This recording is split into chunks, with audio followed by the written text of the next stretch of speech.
நித்யா தன்னோட பணி நீக்க கடிதத்தை வெறிச்சு பார்த்துட்டு இருந்தா. 5 வருஷமாக இந்த கம்பெனிக்காக நம்ம எவ்வளோ உழைச்சிருப்போம். இப்படி ஒரே செகண்டில் நம்மளை இப்படி வேலையை விட்டு தூக்கிட்டாங்களே அப்படின்னு நினச்சி கவலைப்பட்டா. மனசுடைஞ்சு போய் வீட்டுக்கு வந்தவளுக்கு இன்னொரு அதிர்ச்சி காத்திருந்தது. நித்யாவோட எதிர் வீட்டு பாட்டி வந்து நித்யா கிட்ட பேச்சு கொடுத்தாங்க.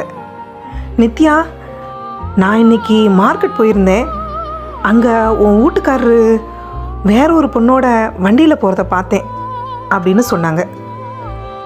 இதை கேட்ட நித்யாவுக்கு தலையே சுற்றிருச்சு. நித்யாவோட கணவர் ரமேஷ் வீட்டுக்கு நைட்டு வந்தார்.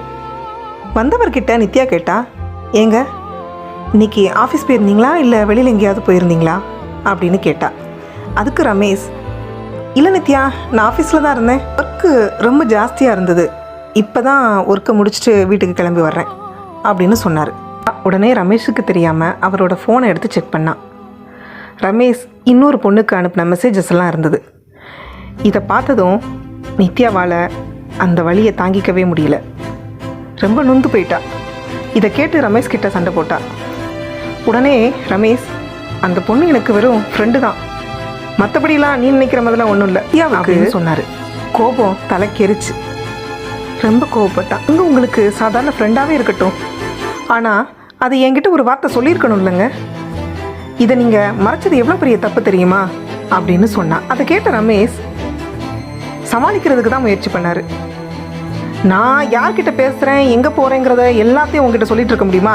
நான் என்ன ஸ்கூல் பையனா எல்லாத்தையும் உங்ககிட்ட சொல்லிட்டு நடந்துக்கிறதுக்கு அப்படின்னு சொன்னார். ஏங்க, கணவன் மனைவி உறவுங்கிறது ஒளிவு மறைவு இல்லாதது.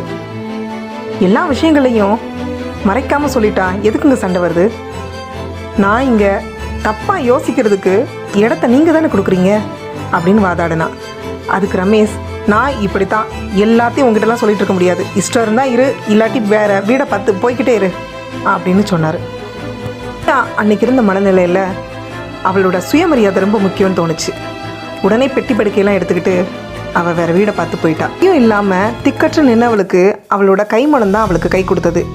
சின்னதாக ஒரு மெஸ் ஆரம்பித்தா. அவள் சமைக்கிற உணவோட சுவை ஊரெங்கும் பரவுச்சு. அவளோட மெஸ்ஸு தான் அந்த ஏரியாவிலேயே பெஸ்ட்டுங்கிற பேர் வாங்குச்சு. 1 வருஷம் கழிஞ்சது. ரமேஷும் தன்னோட தப்பை உணர்ந்து நித்யா கிட்ட வந்து மன்னிப்பு கேட்டார். நான் செஞ்ச தப்பை மன்னிச்சிரு, நம்ம சேர்ந்து வாழ்வோம், நீ இல்லாமல் என்னால் வாழ முடியாது அப்படின்னு சொன்னார். நித்யா தன்னோட சுயமரியாதையோட தன்னோட கணவரோட சேர்ந்து சந்தோஷமாக தன்னோட வாழ்க்கையை தொடர்ந்தா. எல்லாமே முடிஞ்சு போச்சு, அவ்வளவுதான் அப்படின்னு எத்தனையோ பேர் நினச்சிட்டு இருப்போம். நம்ம வாழ்க்கை எங்கே முடியுதோ கடவுள் அங்கே தான் ஒரு புதிய தொடக்கத்தை வச்சிருப்பாரு.